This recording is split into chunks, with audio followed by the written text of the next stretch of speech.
Fabrice the artist here, back with another video, and today we're going to go over a Q&A. This will be my first Q&A on YouTube. I've already done several Q&As on my Instagram page that are all highlighted on my profile under my story highlight entitled Q&A.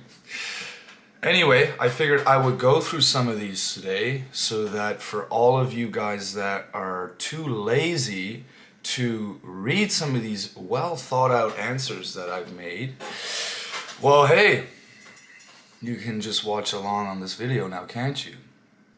We'll just jump right into it. What are the secret to hyperrealism? That's an interesting question because there is no secret to hyperrealism. You know, there are some fundamentals that you need to master, of course. Like hyperrealism, people assume incorrectly, in my opinion, that it's a genre of art. And I see it more as a standard of art, you know. Not everyone can just be a hyperrealism artist. That's like saying, what's your favorite sport? What are you best at? Oh, I'm best at NBA basketball. It's like, oh, so you're an NBA basketball player because you like basketball. Okay, well, that's kind of how I see it, you know. Hyperrealism is a standard of art, not a genre of art. Okay. Having said that, not the secret, but here are some of the points I think that are going to make you more likely to be able to achieve that standard. Having a burning desire to become better and better if it's the last thing that you do. You know, I don't think that you could ever achieve hyperrealism unless you are that committed to achieving it, you know. It's, you know, really the highest standard of realism that you can achieve. And to say that you want to do hyperrealism, it seems a little bit crazy to say that that's what you want to achieve, and yet you don't have it as your number one priority in your life. Having said that, striving to make every drawing a little bit better than the previous one is a very important way to get there. Of course, it helps to watch other people doing what you're doing. For example, I've always watched Kelvin Okafor, of course Heather Rooney, people like that.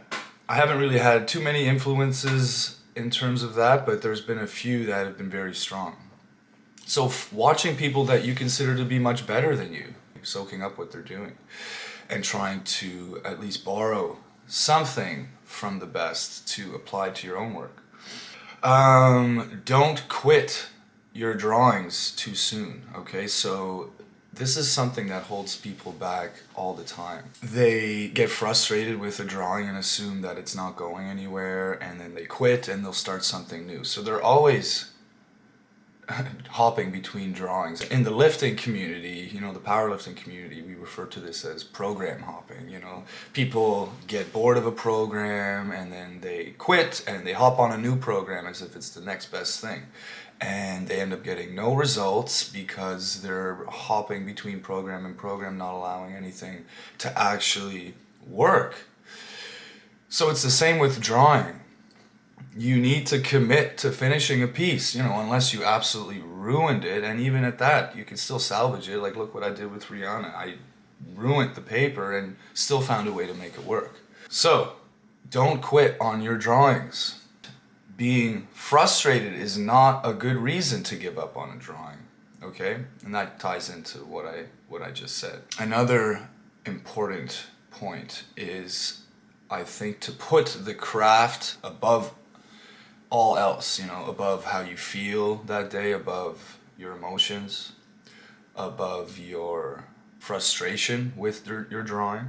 I kind of compare it to let's say a method actor like Joaquin Phoenix in The Joker, you know. Now, of course, I'm not remotely saying that I'm anything compared to the best actor in the world.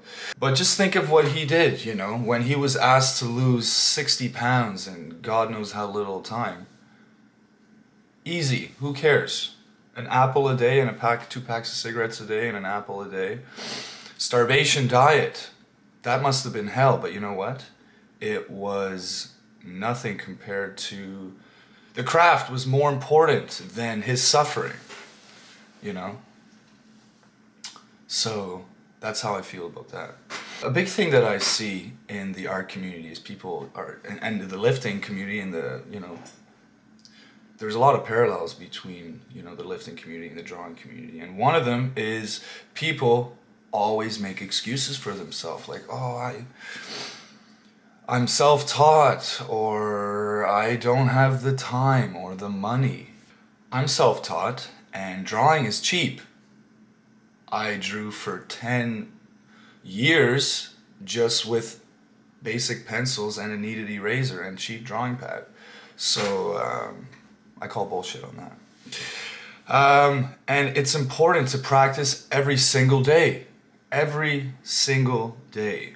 You know, you can take days off here and there, but I think that the consistency is much more important than the intensity. So I used to draw for, you know, 8 or more hours a day and just hammer through some marathon sessions to get through a drawing that, you know, would take 15 to 20 hours, which I thought at the time was crazy amount of time to spend on a single drawing. And then I would just stop for months at a time. But what I do now is I treat it again. This is another parallel with, you know, lifting weights, is you're not going to get in shape working out 8 hours 3 times a week and then taking 6 months off. It's just not going to happen. So I treat it drawing the same way. If I have a 90-hour piece that I want to finish, I'm going to put 1, 2, 3 hours a day consistently, even if it's 30 minutes a day. Keep that habit going, right? Do a little bit every day, even if it's 30 minutes. But I think the consistency of it is the most important thing. A very important thing to keep in mind in terms of one of the secrets to hyperrealism is it's very important to understand that there are no secrets to hyperrealism. And the very attitude that would actually lead someone to ask this type of question means that they're just not ready to get to that level, right? They're already looking for shortcuts. If someone asks a question like that, what's the secret to hyperrealism? They're not ready. They're looking for shortcuts. It's like someone asking you, like, you know, I'm a personal trainer, and it's like somebody asking me, you know, what's the secret to getting abs? It's like, give me a break. You are so far away from being ready to ever have abs, let alone get there, let alone keep them once you get there. You have no idea. It's the wrong attitude.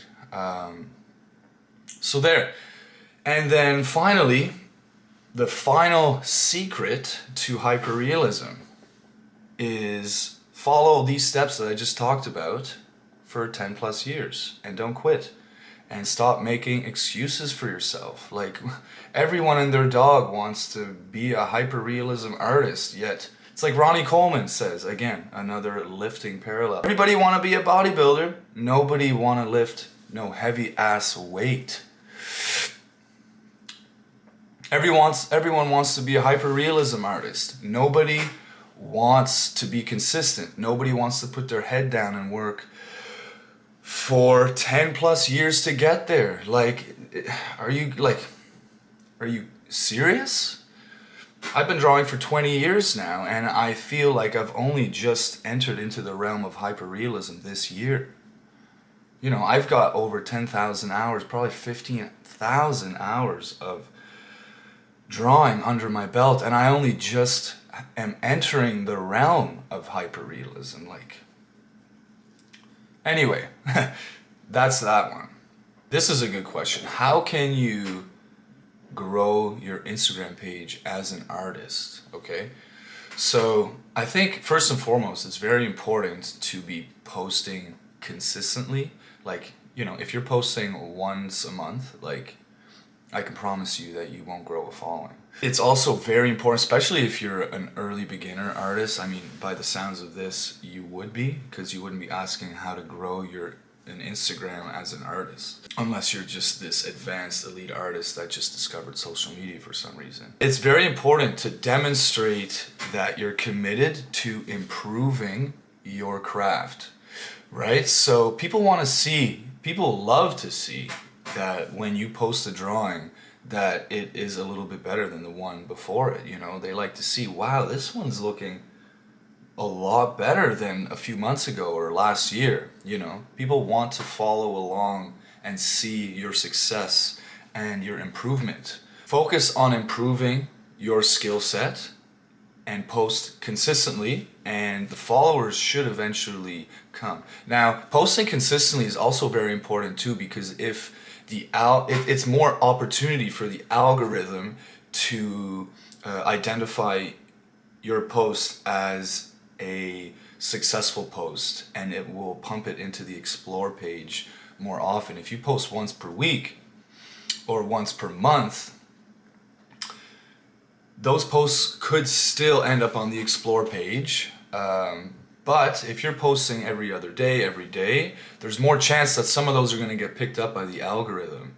And you can see right on your insights, if you have a business account, exactly how many followers you gained from each specific post. Okay, so you know, sometimes these can be hundreds per post for my page. So if I was posting half as often, I would think that I would have probably half the followers that I have. And if you look at some of the most successful artists on Instagram, you'll notice that the more followers they have, the more posts that they have too. You won't see someone with 500k followers with 50 posts. Like, it's not going to happen. Another thing that's important is having some degree of visual consistency to your page. Okay, so if you're posting, you know, a picture of your dog and then a picture of your drawing from a weird angle, looked like it was taken by a potato with a lens on it. Sorry, not gonna lead to many followers now, is it? So also try to think, what would you want to follow? Just think, would you follow this page? If you were, you know, someone that you didn't know your art page, would you follow your page if you didn't know it was yours? You know, be honest. Yeah, I would. Or no, it's kind of boring. Okay, well, try to follow some of these steps to make it look more attractive, okay? Ask yourself, would you follow your own page if you didn't know it was yours? That's a great way to look at it. There are so many pages on Instagram related to art that it's like people can't possibly follow every art page, so why should they follow yours? Find something that's unique about yourself. Maybe you show your art from a different angle than anyone else does. Maybe you do, like for me, for example, one thing that I love to do, and I don't know if people like this or not, but I don't really care, is I put EDM music, like nice chill beats on the background of my process videos, because that's the music I love. I think it adds a really cool vibe. I like it. So if I like it, maybe other people will like it too. So try to find out what you like and then stick to that. Here's a bonus tip.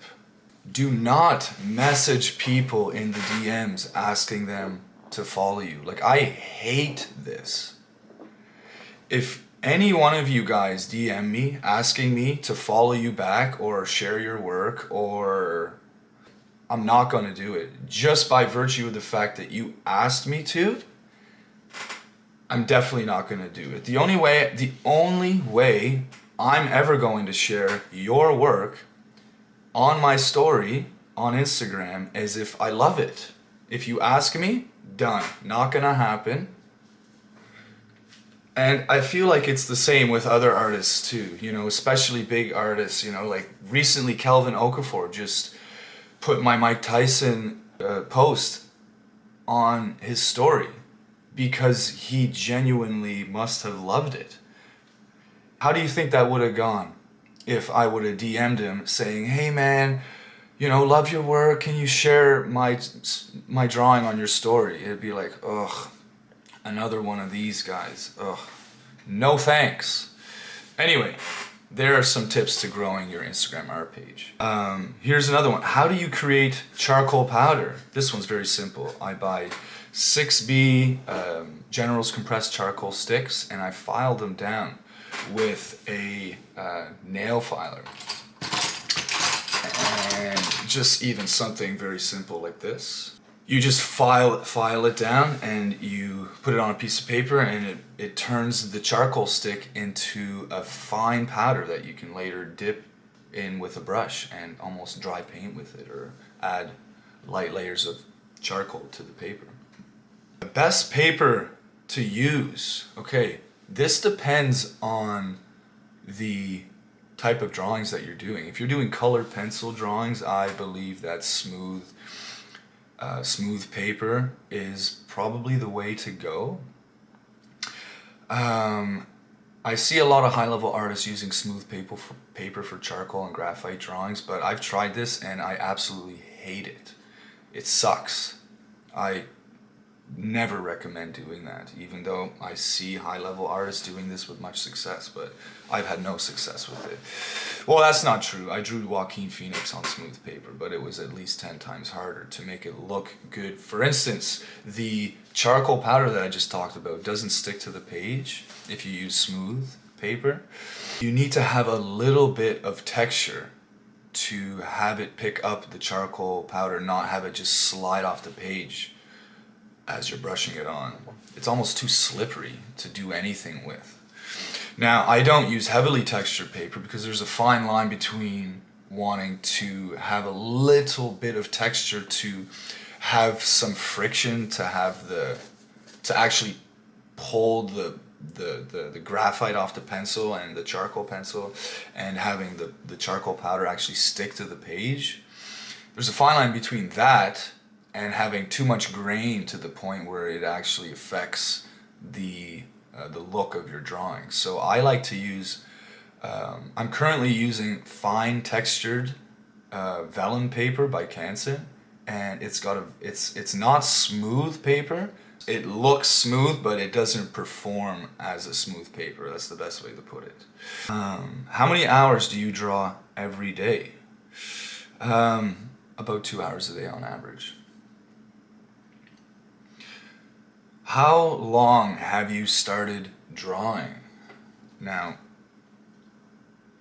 I'm assuming they're asking, how long have I been drawing for? I've been drawing since I was about 8 years old. I've been drawing like stupid little, child drawings when I was about 5 years old probably, but I have been trying to consistently improve since I was 8 years old. How do you apply the fixative spray without ruining the drawing? I don't know. I don't use fixative spray. I think it does affect the look of the drawing. I don't use fixative spray. I think it's stupid.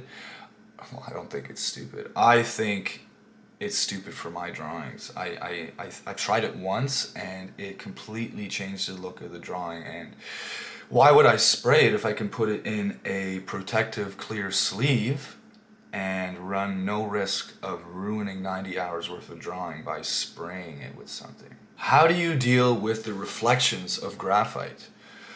Okay, yeah, that is a big challenge, and for the most part, you're never going to get rid of it. Now, you can minimize it by not pressing too hard and indenting the paper. So if you press really hard, you're almost certainly going to cause a ton of shine and glare, which can, in many cases ruin the look of a drawing from certain angles.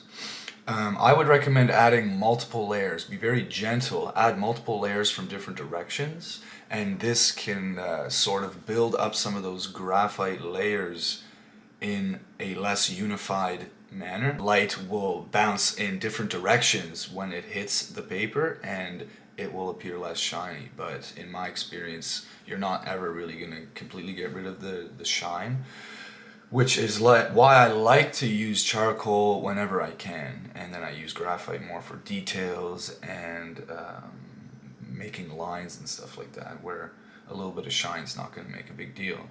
Where do you get your reference pictures? Okay, Google Images, simple as that. I used to spend hours upon hours looking for I still do, but the right reference picture. But a shortcut that I've recently discovered is just going into advanced search settings under Google Images and going to minimum image size and set it to either like 2 or 4 megapixels so that you at least filter out like the 300 by 400 pixel garbage pictures that you have to sift through. Okay, so if you set it to at least 2000, then you're not necessarily going to get all the clear photos to only show up, but at least you get rid of those really small, tiny, useless pictures that you'd have to go through anyway. That's it for today's Q&A, and thanks for watching. I'll see you guys in that next video. Peace.